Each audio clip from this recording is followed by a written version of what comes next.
They say the silence out here can drive a person mad. It's not the peaceful kind of quiet either. It's dense, pressing, like a weight on your chest. There's no hum of traffic, no neighbors yelling across fences, no dogs barking, just wind, just sky, and, lately, the rain. I live alone on the outskirts of what used to be farmland, miles from the nearest paved road.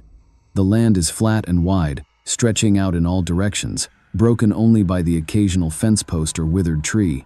My house is mold-told wood, creaky floors, and a porch that sags in the middle, but it's home. It's where I came to disappear after retiring early, hoping to trade chaos for calm. The weather had been unrelenting for days, heavy downpours, gray skies, fog hanging low across the fields like a veil. Around noon one day, I stepped out onto the porch for a cigarette, hoping the fresh air would shake off the cabin fever. The rain was steady but light then, just enough to make the world seem far away. I sat on the porch swing, staring into the mist, letting the quiet settle back in. That's when I saw him, a figure, distant at first, moving slowly along the old dirt track that led up to my property, the kind of path that GPS doesn't even register. It wasn't a carrot, it was a man on a motorcycle, something off-road, a dual sport or adventure bike, tall and rugged, meant for uneven terrain. He rode slow, weaving through ruts and puddles, until he stopped right by my garage. He didn't dismount, he didn't wave, he didn't shout, he just sat there, staring straight ahead at the house. At me. I stood up, uneasy, trying to make out his face through the rain. When he noticed me, he paused for a beat, then turned around and rode back the way he came, vanishing into the fog like he was never there at all. No one comes out this way unless they mean to. There's no signage, no through road, no cell service for miles. You have to know how to get here. I tried to shake it off, told myself he must have gotten lost or taken a wrong turn off the highway. I went back inside, brewed a cup of coffee, and went about my day, called my brother, took a nap, fed the dog. For a while, I forgot about the strange visitor. But that night, the storm got worse. By 8 p.m., the wind was howling like it was alive. Thunder cracked across the sky, shaking the window panes, and rain battered the roof with relentless force. I lit a fire in the wood stove and settled in with a book, trying to ignore the unease creeping up my spine. Then I heard it, the unmistakable hum of an engine, low and rumbling, cutting through the storm. I set the book down and went to the front window. Through the haze and rain, a single headlight appeared in the distance, growing brighter as it came down the dirt path toward the house. But then, right before it reached the edge of my yard, the light vanished. Gone, just like that. No knock, no footsteps, no one at the door. I waited, heart hammering in my chest, every nerve on edge. Still, nothing. The silence returned, deeper and more unnatural than before. I went to my bedroom and grabbed the shotgun I keep in the closet, loaded it, checked the safety.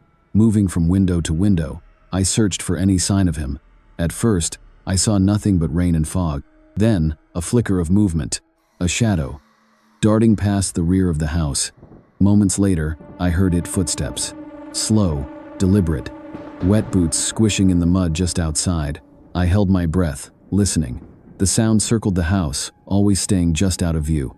Every time I moved to a different window, he moved too, like he was tracking me, playing a game. That's when I knew this wasn't just a traveler who'd lost his way. Whoever this was, he had come back on purpose. I made a decision. I threw on my coat, stepped into the garage, and started my truck. Backed it out slowly until I was facing the house. Then I hit the high beams. Floodlights lit up the yard like a crime scene. And that's when I saw him. A man, completely dressed in black, standing at the living room window. He was holding a hammer. He was leaning into the window, searching for someone. When my truck's lights hit him, he flinched, turned, and ran vanishing into the storm on a hidden motorbike. I stayed in the truck until morning. The sheriff took my report, but with no ID, no plate, and the rain washing away the prints, there wasn't much they could do. I still don't know who he was, but the hammer in his hand told me everything. If I hadn't turned on those lights, he might not have just looked inside. He might have come in.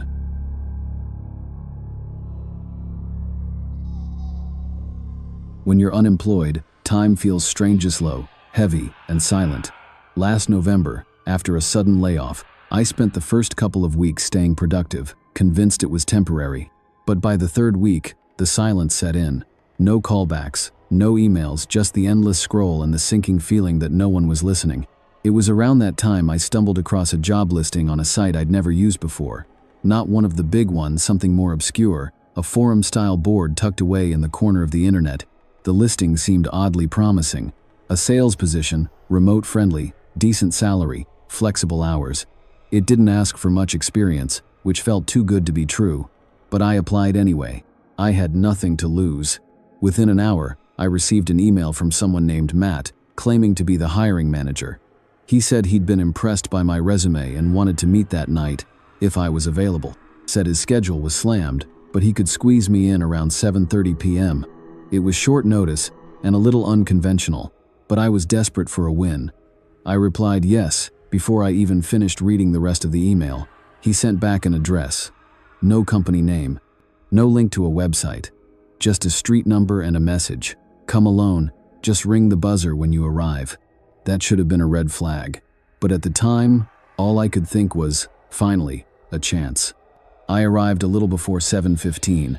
The building was tucked away in an industrial part of town, low ceilings, narrow alleys, and not a single light on. No signs, no cars. The parking lot was empty, and the windows were dark. I double-checked the address on my phone. It matched. I even searched the location, but nothing came up but a blank listing on Google Maps. I called the number Matt had provided. No answer. Tried again. Still nothing. By 7:45, I was sitting in my car, staring at the building, starting to feel foolish. Maybe it was a scam. Maybe I'd been catfished by a fake job post. Frustrated, I drove home. I didn't even feel angry, just tired. Back at home, I grabbed a beer, put on a mindless reality show, and sank into the couch. My life was already off track. What was one more dead end? Later that night, around 10 p.m., I started hearing noises from upstairs. My house is old 1930s construction, uneven floors, and plenty of settling sounds. I figured it was just creaking wood, maybe a draft. But it kept happening.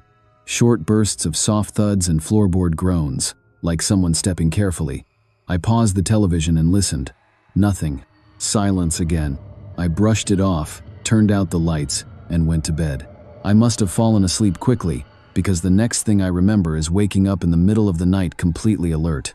My room was pitch black, the kind of black where you can't even see your hand in front of your face, and there it was again, the creaking. Only this time, it wasn't coming from upstairs. It was in my room. I held my breath. Then, slowly, I heard the sliding door of my closet begin to open. It wasn't loud, just a soft, deliberate scrape as wood moved against wood. I turned my head, heart pounding, and stared into the darkness. As my eyes adjusted, I could make out the faint outline of the closet door. It was ajar, and someone was behind it.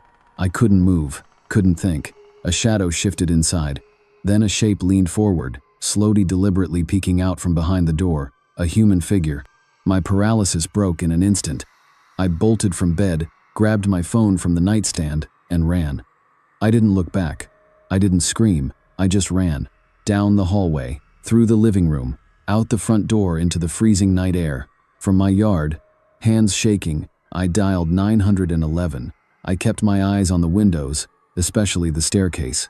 I half expected to see him fleeing, maybe diving out a window, maybe charging down the stairs, but nothing happened. The police arrived within 5 minutes. I pointed to the house. They entered, weapons drawn, and cleared the rooms one by one. Then one of the officers called out, "Got him!" They found him, still inside the closet, crouched down, silent.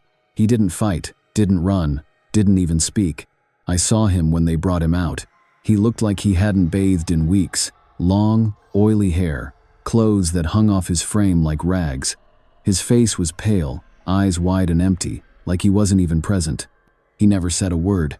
A detective later told me the man had been posting fake job ads to collect personal info addresses, schedules, everything. The night I left for that interview, he broke into my house. He was there the whole time I was home, hiding, watching, waiting. No one knows what he planned. He never spoke, never explained, but I can't stop thinking, what if I hadn't woken up? What if I hadn't heard the closet door? What would have happened if I'd stayed asleep?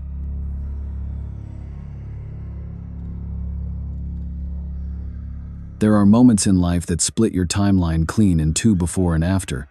For me, that moment came when I was 15, deep in the woods on a family camping trip. Everything before that summer was normal teenage life. Everything after was different, shadowed. It was the kind of annual camping trip we took with extended family, a cluster of RVs parked in some remote wilderness, surrounded by endless forest and absolute silence. I was the oldest of the kids in our camper, which basically meant I spent most of my time playing babysitter or dodging games meant for 8-year-olds. But this trip felt different from the moment we arrived. There were other teens there, kids we'd met on previous trips. Familiar faces. A loose, unspoken bond formed between us fast. The kind that comes easy when you're the same age, away from home, and free from adult supervision. My parents trusted me. As long as I came back to the RV by 8:30 for dinner, I could do whatever I wanted during the day. That kind of freedom, out in the wilderness with nothing but trees and trails and adrenaline, felt like a secret world, a temporary paradise. One afternoon, while hiking through an overgrown section of forest, we stumbled on what looked like an old deer trail. But the more we looked, the more it didn't feel right. It was narrow, unnaturally sown, snaked through dense brush in a way that looked intentional. Someone had used this path, but not something.